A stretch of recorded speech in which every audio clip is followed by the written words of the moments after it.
নমস্কার, স্পট নিউজে আপনাদের সবাইকে স্বাগত। এই মুহূর্তে আমার সঙ্গে রয়েছেন ইডেনের পিচ কিউরেটর সুজন মুখার্জি। সুজনদা, আইপিএল শুরু হচ্ছে 22শে মার্চ থেকে। প্রথম ম্যাচে আরসিবি এবং কলকাতা নাইট রাইডার্স মুখোমুখি। কতটা প্রস্তুত ইডেন গার্ডেনের পিচ? দেখো, মোটামুটি তো এটা প্রথম ওদের প্র্যাকটিস, আজকে প্রথম প্র্যাকটিস। তো আমরা চেষ্টা করছি যতদূর সময় ভালো ওদের ফেসিলিটি দিতে পারি। লাস্ট ইয়ার এখানে প্র্যাকটিস করে ওরা চ্যাম্পিয়নও হয়েছে। একদমই। তো সেদিকে দেখতে গেলে আমার ছেলেরাও খুব খেটেছে, দেখা যায় এখন কি রেজাল্ট হয়। স্পিনাররা কতটা সাহায্য পাবে ইডেনের পিচ থেকে?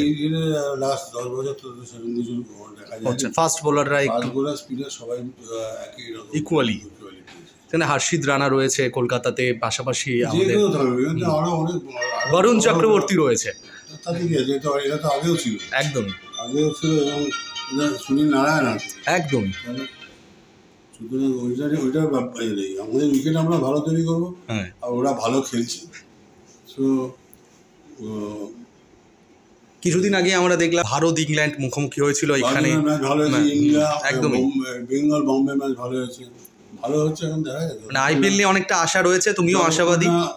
দেখো, লাস্ট 10 বছরের প্রতিবারই আমরা 4বার তো চ্যাম্পিয়ন পেয়েছি।